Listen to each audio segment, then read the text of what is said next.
এসো কোরআনের আঙিনায়, এসো শান্তির মোহনায়। এসো কোরআনের আঙিনায়, এসো শান্তির মোহনায়। জীবনকে রাঙাতে, ফুলে ফুলে সাজাতে আল্লাহর প্রেম সুধা নিয়ে এলো পিএইচপি কোরআনের আলো। পিএইচপি কোরআন। আসসালামু আলাইকুম ওয়া রাহমাতুল্লাহ। সারা বিশ্বে আজ অশান্তির আগুন দাউ দাউ করে জ্বলছে। এ লড়াই সাধারণ কোনো লড়াই নয়, এ লড়াই সভ্যতার লড়াই। সভ্যতার এই লড়াই আরো বিস্তৃত হবে দিনে দিনে। সে লড়াইয়ে যদি আমরা টিকে থাকতে চাই, আমরা বিজয়ী হতে চাই, তাহলে আল কোরআনের শিক্ষাকে ধারণ করতে হবে এখনই। আল কোরআন অনুযায়ী, আল কোরআনের শিক্ষা অনুযায়ী আমাদের জীবন পরিচালনা করতে হবে। কারণ আল কোরআনের সাথে যাই সম্পর্ক যুক্ত হয়েছে তাই হয়েছে শ্রেষ্ঠ, তাই হয়েছে বিজয়ী। যখনই আমরা আল কোরআনকে ছেড়ে দিয়েছি, আমরা হয়েছি নিপীড়িত, নির্যাতিত, পরাজিত।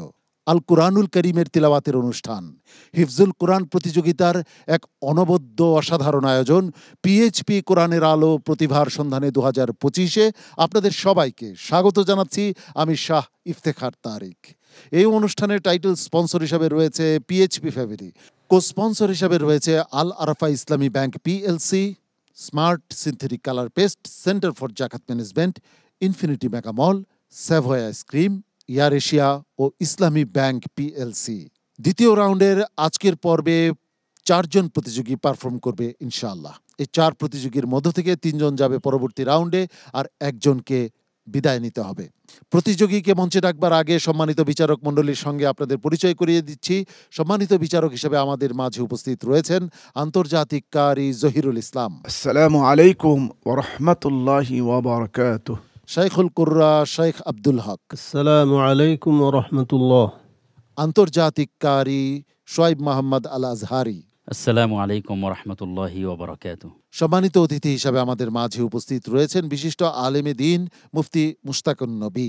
আসসালামু আলাইকুম ওয়া রাহমাতুল্লাহি ওয়া বারাকাতুহু। আমাদের মাঝে আরো উপস্থিত রয়েছেন কোরআনের আলো ফাউন্ডেশনের সম্মানিত চেয়ারম্যান মহোদয় মাওলানা আবুল কাসেম। আসসালামু আলাইকুম ওয়া রাহমাতুল্লাহি ওয়া বারাকাতুহু। হাফেজ মাওলানা জাকারিয়া। আসসালামু আলাইকুম ওয়া রাহমাতুল্লাহ। ওয়া আলাইকুম আসসালাম ওয়া রাহমাতুল্লাহি ওয়া বারাকাতুহু। আজ থেকে 1 বছর আগে এই 11 রমাদানে আমাদের সকলের প্রিয় এই অনুষ্ঠানের স্বপ্নদ্রষ্টা হাফেজ মাওলানা আবু ইউসুফ রহিমাহুল্লাহ আমাদের ছেড়ে এই পৃথিবীর সফর শেষ করে পাড়ি জমিয়েছেন পরপারে মহান রাব্বুল আলামিনের ইচ্ছায়।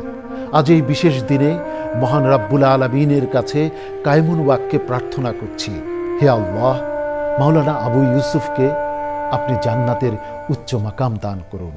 প্রিয় দর্শক, প্রতিযোগীকে মঞ্চে ডাকবো, কিন্তু তার আগে জানিয়ে দিচ্ছি আজকের পর্বের নিয়ম। সম্মানিত বিচারক পবিত্র কোরআনের যে কোনো জায়গা থেকে একটি আয়াত তিলাওয়াত করবেন।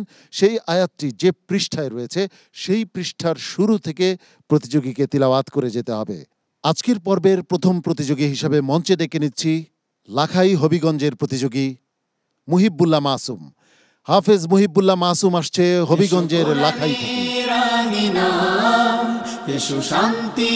আসসালামু আলাইকুম ওয়া রাহমাতুল্লাহি ওয়া বারাকাতুহু। ওয়া আলাইকুম আসসালাম ওয়া রাহমাতুল্লাহি ওয়া বারাকাতুহু। আউযু বিল্লাহি মিনাশ শাইতানির রাজীম। বিসমিল্লাহির রহমানির রহিম। ইন্নাল্লাযীনা তাদউনা মিন দুনিল্লাহি ইবাদুন আমসালুকুম। أعوذ بالله من الشيطان الرجيم. بسم الله الرحمن الرحيم. قل لا أملك لنفسي نفعا ولا ضرا إلا ما شاء الله ولو كنت أعلم الغيب لاستكثرت من الخير وما مسني السوء إن أنا إلا نذير وبشير لقوم يؤمنون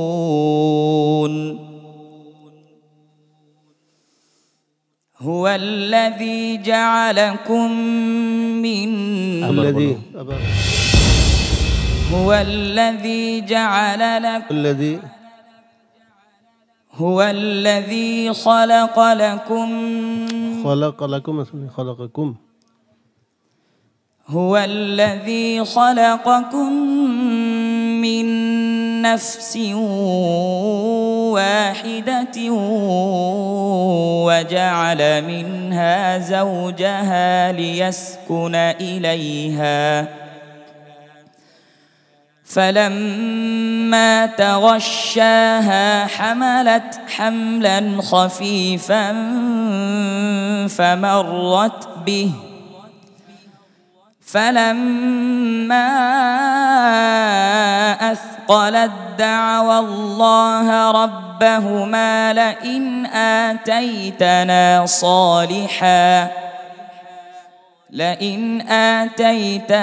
صالحا لنكونن من الشاكرين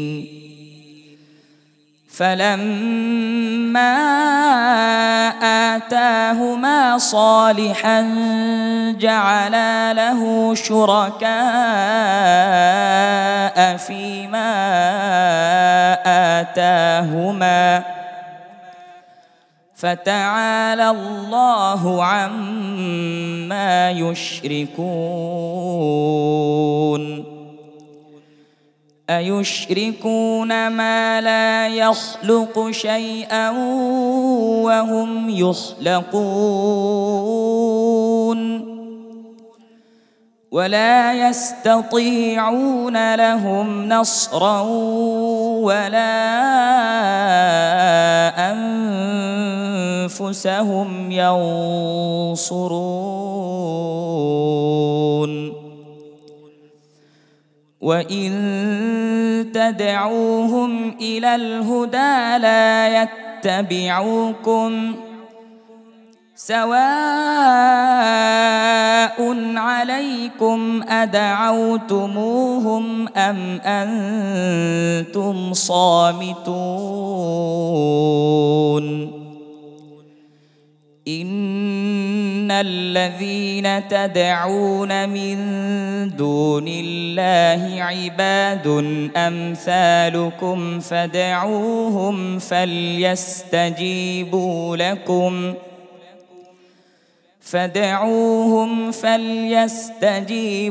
لكم إن كنتم صادقين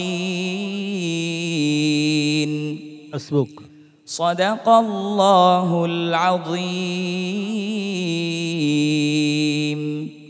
মাশাআল্লাহ, মুহিবুল্লাহ মাসুমকে আজকে চমৎকার দেখাচ্ছে। প্রিয় দর্শক, মুহিবুল্লাহ মাসুমকে মহান রাব্বুল আলামিন একটা চমৎকার কণ্ঠ দিয়েছে। সেই কণ্ঠের যথার্থ ব্যবহারও করতে জানে। কখনো মন্দ্রে, কখনো উদাত্তে, কখনো মধ্যে সে তিলাওয়াত করছিল, আমার হৃদয়কে জয় করছিল। কিন্তু বিচার তো করবেন সম্মানিত বিচারক মণ্ডলী, তার আজকের পারফরমেন্স কেমন ছিল শাইখুল কুররার কাছ থেকে জেনে আসি। প্রশ্নের ভিতরে আয়াতে মুতাশাবিহাত থাকতে পারে, শব্দ থাকতে পারে, এগুলি খেয়াল করে পড়তে হবে। তো দুইটা মিস করে লেছো তুমি, এটা তো আজকে পর্বে হওয়া উচিত হয় নাই। তো সামনে আরও সতর্কতার সাথে পড়তে হবে। এমনি ওভারঅল পড়া খুবই সুন্দর শুরু থেকে শেষ পর্যন্ত, আলহামদুলিল্লাহ। মোহতারাম সোহাইব মোহাম্মদ আল আজহারি।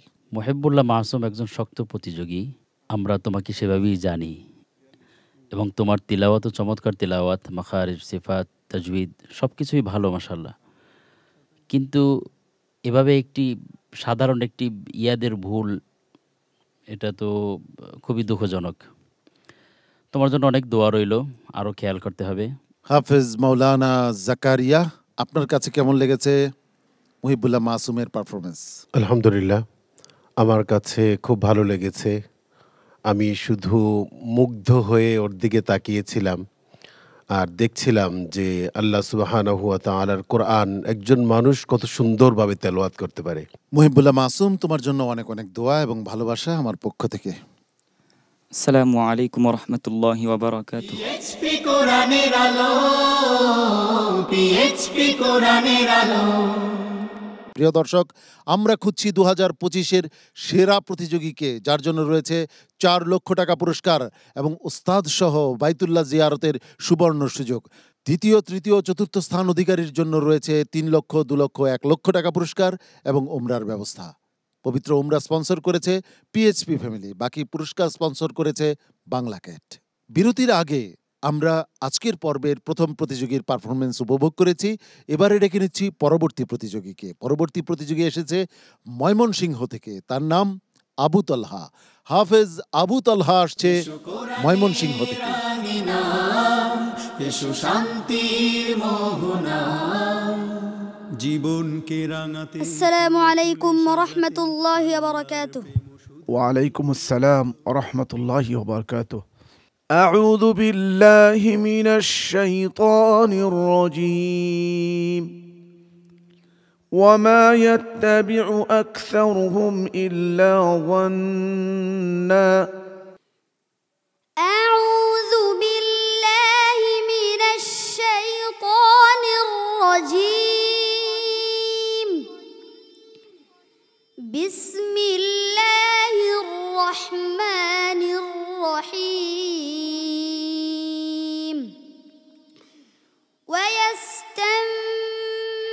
ويستنبئونك أحق هو قل إي وربي এই তোমাকে কি বলছে খেয়াল করে পড়ো। قل إي وربي إنه لحق وما يتبع أكثرهم إلا ظنا إن الظن لا يغني قل هل من شركائكم من يبدأ الخلق ثم يعيده قل الله يبدأ الخلق ثم يعيده فأنى تؤفكون قل هل من شركائكم من يهدي إلى الحق قل الله يهدي للحق أفمن يهدي إلى الحق أحق أن يتبع أم من لا يهدي إلا أن يهدى فما لكم كيف تحكمون وما يتبع أكثرهم إلا ظنا إن الظن لا يغني من الحق شيئا إن الله عليم بما يفعلون وما كان هذا القرآن أن يفترى من دون الله ولكن تصديق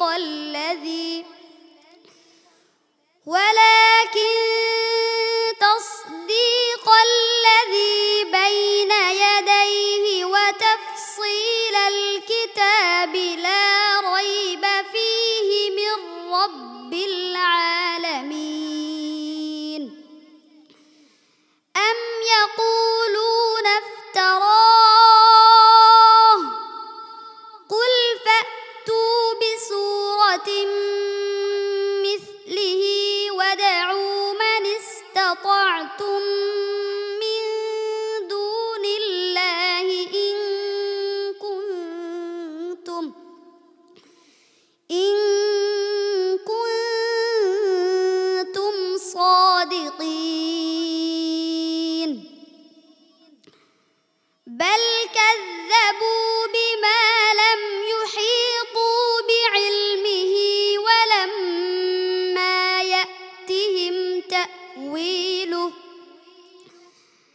كذلك كذب الذين من قبلهم فانظر كيف كان عاقبة الظالمين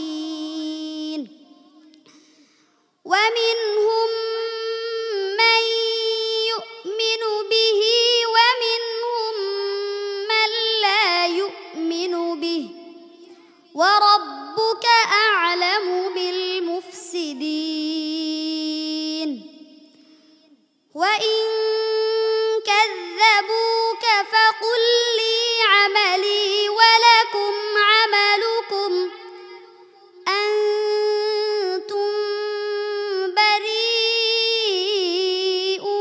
مما أعمل وأنا بريء مما تعملون صدق الله العظيم صدق الله مولانا العظيم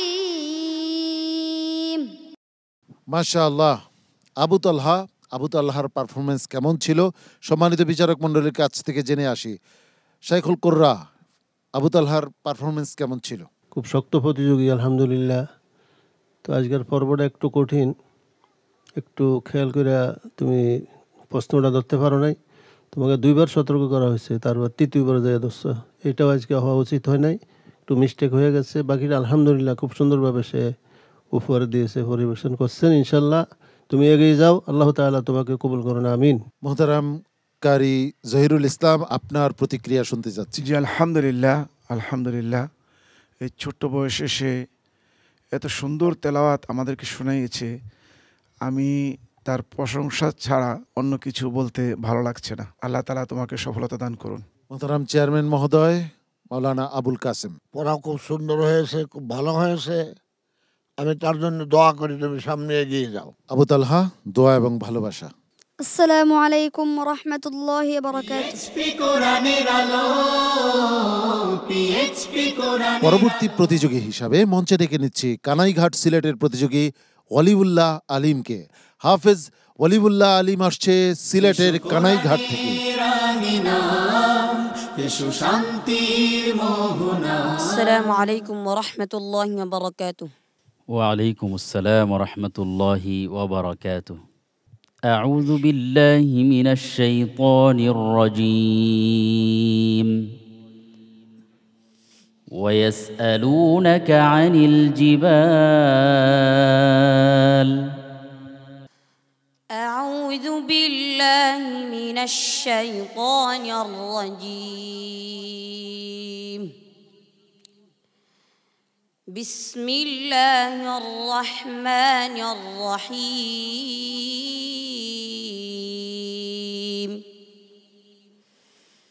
إنما إلهكم الله الذي لا إله إلا هو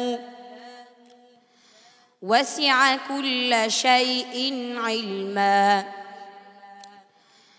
كذلك نقص عليك من أنباء ما قد سبق وقد آتيناك من لدنا ذكرا. من أعرض عنه فإنه يحمل يوم القيامة وزرا خالدين فيه وساء لهم يوم القيامة حملا. يوم نحشر المتقين إلى الرحمن يوم ينفخ في الصور ونحشر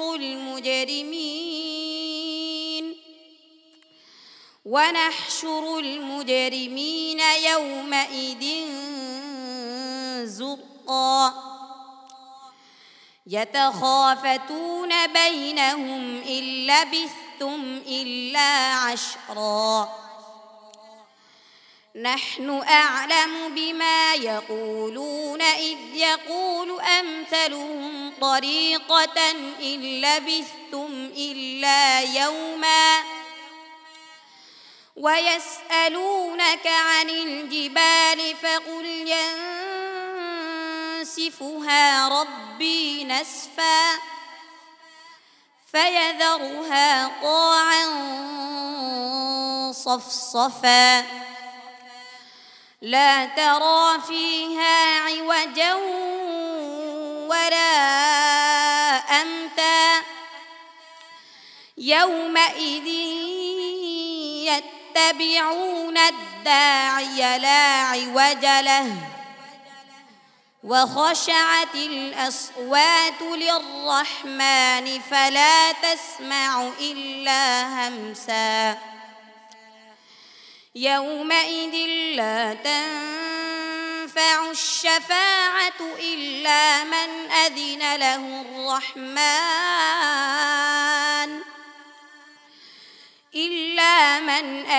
له الرحمن ورضي له قولا يعلم ما بين أيديهم وما خلفهم ولا يحيطون به علما وعنت الوجوه للحي القيوم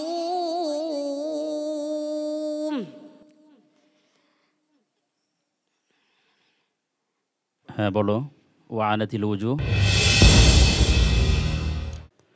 وعنت الوجوه للحي القيوم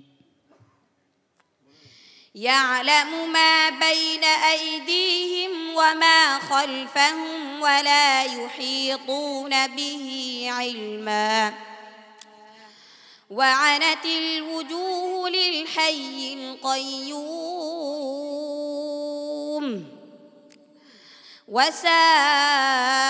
وقد خاب من حمل ظلما وقد خاب من حمل ظلما ومن يعمل من الصالحات وهو مؤمن فلا يخاف ظلما ولا هضما وكذلك أنزلناه قرآنا عربيا وصرفنا فيه من الوعيد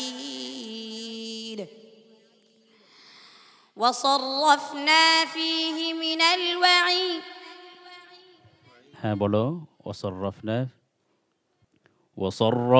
فيه من الوعيد لعلهم يتقون وصرفنا فيه من الوعيد لعلهم يتقون أو يحدث لهم ذكرا حسبك صدق الله مولانا العظيم মাশাআল্লাহ তিলাওয়াত শুনছিলাম ওলিউল্লাহ আলিমের। ওলিউল্লাহ আলিম, তোমার তিলাওয়াত বেশ সুন্দর, কিন্তু আজ দুর্ভাগ্যজনকভাবে কি হলো জানি না। দেখা যাক সম্মানিত বিচারক মণ্ডলী তোমার ব্যাপারে কি বলেন। জনাব সোহাইব মোহাম্মদ আল আজহারি। তুমি ভালোই শুরু করেছিলে, কিন্তু লাস্টের দিকে এসে তোমার ছন্দ পতন ঘটেছে কেন আমি জানি না। তোমার জন্য অনেক দোয়া রইল, তুমি অনেক দূর এগিয়ে যাও, আল্লাহ তাআলা তোমার সহায় হন। বারাকাল্লাহু ফিক। মোহতারাম কারি জহিরুল ইসলাম। কার কখন কি যোগ্যতা প্রকাশ পাবে এটা আল্লাহ তাআলার তরফ থেকে এটা ফয়সালা হয়। আজকে ভুল গিয়েছে, আরেক সময় বিনা লোকমায় তুমি তেলাওয়াত করবে, এটিও হলো নিয়ম। এই জন্যে মন খারাপ না করে এগিয়ে যাও, ইনশাল্লাহ সামনের জন্য আরও ভালো করতে পারো, ভালো ইয়াদ করো, তাহলে ইনশাল্লাহ সামনে আরও ভালো রেজাল্ট আমরা দেখতে পাবো। ওলিউল্লাহ আলিম, তুমি সিলেটের কানাইঘাট থেকে এসেছো। একদিন তুমি শুধু সিলেট কানাইঘাট নয়, শুধু বাংলাদেশ নয়, বিশ্বকে জয় করবে, সেই দোয়া করছি ইনশাআল্লাহ। আসসালামু আলাইকুম ওয়া রাহমাতুল্লাহি ওয়া বারাকাতুহু। পিএইচপি কোরআনের আলো, পিএইচপি কোরআনের আলো। এবারে ডেকে নিচ্ছি আজকের পর্বের সর্বশেষ প্রতিযোগীকে, যে এসেছে বারহাট্টা নেত্রকোনা থেকে। সোয়াইবুর রহমান। হাফেজ মোহাম্মদ সোয়াইবুর রহমান আসছে নেত্রকোনার বারহাট্টা থেকে।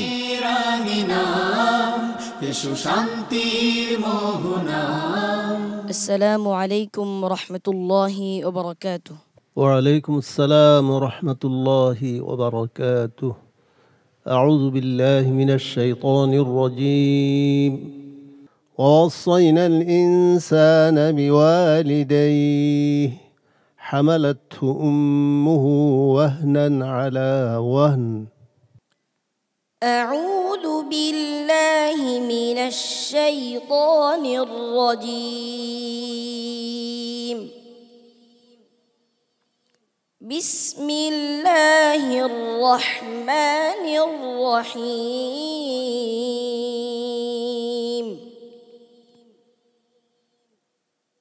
هذا خلق الله فأروني ماذا خلق الذين من دونه بل الظالمون في ضلال مبين.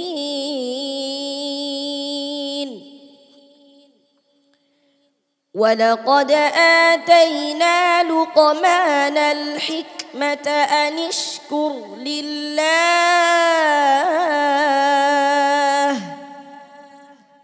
ومن يشكر فإنما يشكر لنفسه ومن كفر فإن الله غني حميد.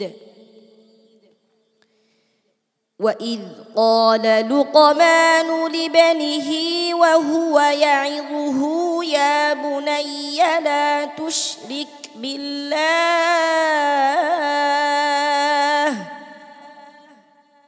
إن الشرك لظلم عظيم.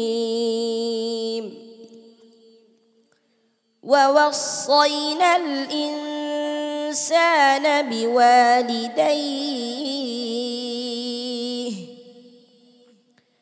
حملته أمه وهنا على وهن وفصاله في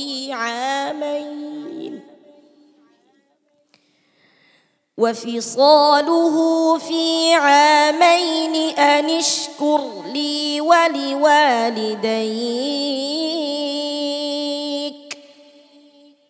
إلي المصير.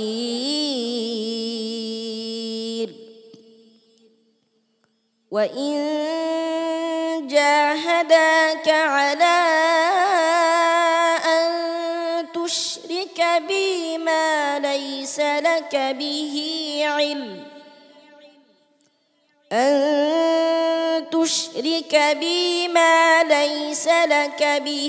علم فلا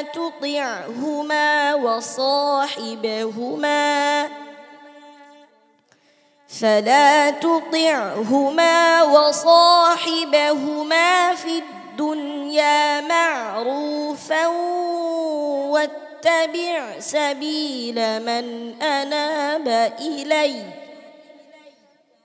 ثم إلي مرجعكم فأنبئكم بما كنتم تعملون. يا بني إنها إن تك مثقال حبة من خردل فتكن في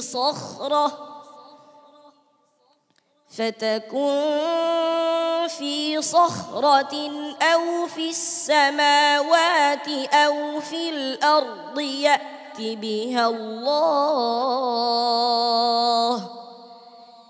إن الله لطيف خبير. حسبك. صدق الله العظيم. এই সোহাইবুর রহমান আজ কেমন পারফর্ম করলো জেনে আসি শাইখুল কোররার কাছ থেকে। আহসান্ত, মাশা আল্লাহ, হায়াকাল্লাহ, বারাকাল্লাহ ফিক।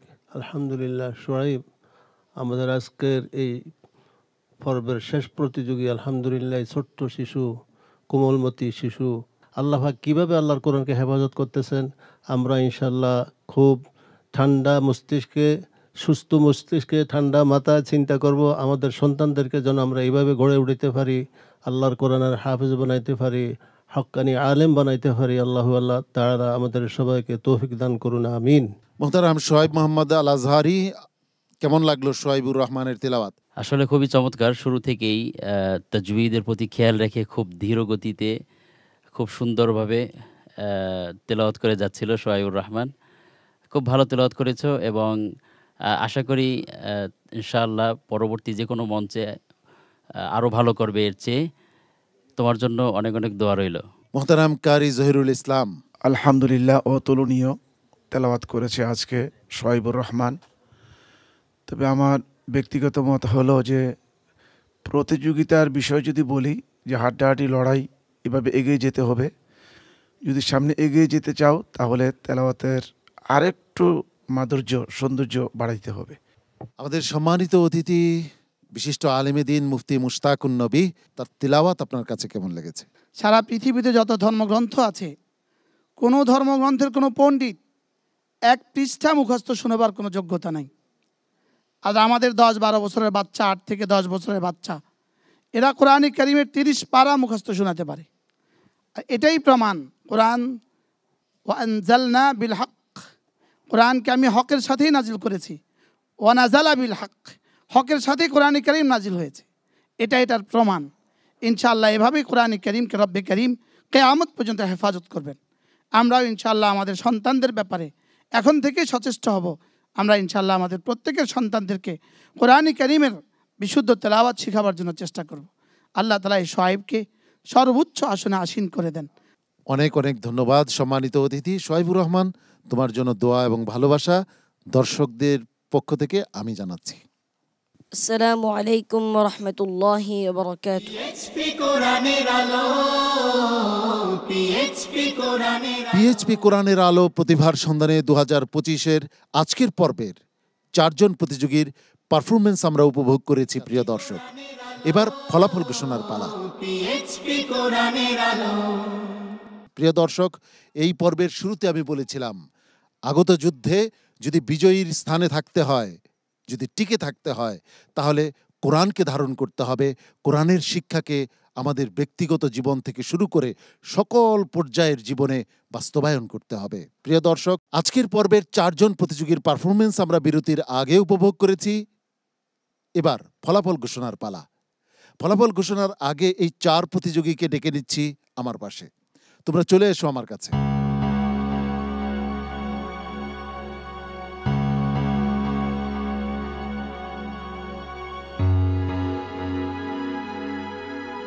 পেয়ে গেছি 4 প্রতিযোগীকে আমার পাশে। সর্ববামে রয়েছে মুহিবুল্লাহ মাসুম, হবিগঞ্জের প্রতিযোগী। তারপর রয়েছে আবু তলহা, ময়মনসিংহের প্রতিযোগী। সিলেটের প্রতিযোগী ওয়ালিউল্লাহ আলিম। তারপর রয়েছে নেত্রকোনার প্রতিযোগী সোহাইবুর রহমান। এই 4 প্রতিযোগীর মধ্য থেকে সর্বোচ্চ নম্বর নিয়ে যে যাচ্ছে পরবর্তী রাউন্ডে, তার জন্য রয়েছে স্মার্ট সিনথেটিক কালার পেস্টের পক্ষ থেকে একটি আকর্ষণীয় গিফট হ্যাম্পার। কে সর্বোচ্চ নম্বর নিয়ে পরবর্তী রাউন্ডে চলে যাচ্ছে? অবধারিতভাবে দর্শকরাও বুঝতে পারছেন, এই পর্ব থেকে সর্বোচ্চ নম্বর নিয়ে পরবর্তী রাউন্ডে চলে যাচ্ছে নেত্রকোনার প্রতিযোগী সোহাইবুর রহমান। অনেক অনেক অভিনন্দন সোহাইবুর রহমানকে, তুমি যাচ্ছ পরবর্তী রাউন্ডে সর্বোচ্চ নম্বর নিয়ে। তোমার জন্য স্মার্ট সিনথেটিক কালার পেস্টের গিফট হ্যাম্পারটি নিয়ে আসছে সিবগাতুল্লাহ রুসাইফি। বাকি রয়ে গেল 3 জন প্রতিযোগী, মুহিবুল্লাহ মাসুম, আবু তলহা এবং ওয়ালিউল্লাহ আলিম। এদের মধ্য থেকে পরবর্তী রাউন্ডে চলে যাচ্ছে ময়মনসিংহের প্রতিযোগী আবু তলহা। তুমি যাচ্ছ পরবর্তী রাউন্ডে। অনেক অনেক অভিনন্দন তোমাকে, তুমি তোমার আসন গ্রহণ করো। বাকি রয়ে গেল 2 জন, একদিকে মুহিবুল্লাহ মাসুম হবিগঞ্জের প্রতিযোগী, অপরদিকে অলিউল্লাহ আলিম সিলেটের প্রতিযোগী। এই দুজনের মধ্য থেকে একজন বিদায় নেবে আর একজন যাবে পরবর্তী রাউন্ডে। এই দুজনের মধ্য থেকে একজনকে তো বিদায় দিতেই হবে। বিদায় দেওয়া তো নিশ্চয়ই কষ্টের, কিন্তু তারপরও প্রতিযোগিতার স্বার্থে আমাদেরকে সামনে এগিয়ে যেতেই হবে। মুহিবুল্লাহ মাসুম, অলিউল্লাহ আলিম এই পর্ব থেকে বিদায় নিচ্ছে অলিউল্লাহ আলিম। অনেক সমবেদনা তোমাকে। আর পরবর্তী রাউন্ডে চলে যাচ্ছ মুহিবুল্লাহ মাসুম হবিগঞ্জের প্রতিযোগী, তুমি যাচ্ছ পরবর্তী রাউন্ডে, তুমি তোমার আসন গ্রহণ করো। অলিউল্লাহ আলিমকে অনেক অনেক সমবেদনা আমার পক্ষ থেকে। বিদায়ী অলিউল্লাহ আলিমকে কোরআনের আলো ফাউন্ডেশনের পক্ষ থেকে 10,000 টাকা মূল্যমানের চেক তুলে দিচ্ছে কোরআনের আলো ইনস্টিটিউটের একজন শিক্ষার্থী। প্রিয় দর্শক, আমরা আজকের পর্বের একেবারে শেষ প্রান্তে উপনীত হয়েছি। সম্মানিত বিচারক মণ্ডলীকে ধন্যবাদ জানাচ্ছি, কৃতজ্ঞতা ও ধন্যবাদ জানাচ্ছি সম্মানিত অতিথিকে, সেই সঙ্গে ধন্যবাদ জানাচ্ছি সম্মানিত চেয়ারম্যান মহোদয় এবং ফিনান্স সেক্রেটারিকে। প্রিয় দর্শক, আপনাদেরও মোবারকবাদ ও ধন্যবাদ জানাচ্ছি আমাদের সঙ্গে থাকবার জন্য। আগামীকাল একই সময় আপনাদের প্রিয় স্যাটেলাইট চ্যানেল এনটিভির পর্দায় আপনাদের প্রিয় অনুষ্ঠান হিফজুল কোরআন প্রতিযোগিতার অনবদ্য আয়োজন পিএইচপি কোরআনের আলো প্রতিভার সন্ধানে 2025 দেখার আন্তরিক আমন্ত্রণ জানাচ্ছি। মহান রাব্বুল আলামিন আপনাদের সবাইকে ভালো রাখুন, সুস্থ রাখুন, ঈমান ও আমলের সঙ্গে রাখুন, এই প্রত্যাশায় আমি শাহ ইফতেখার তারিক আজকের মতো এখানেই বিদায় নিচ্ছি।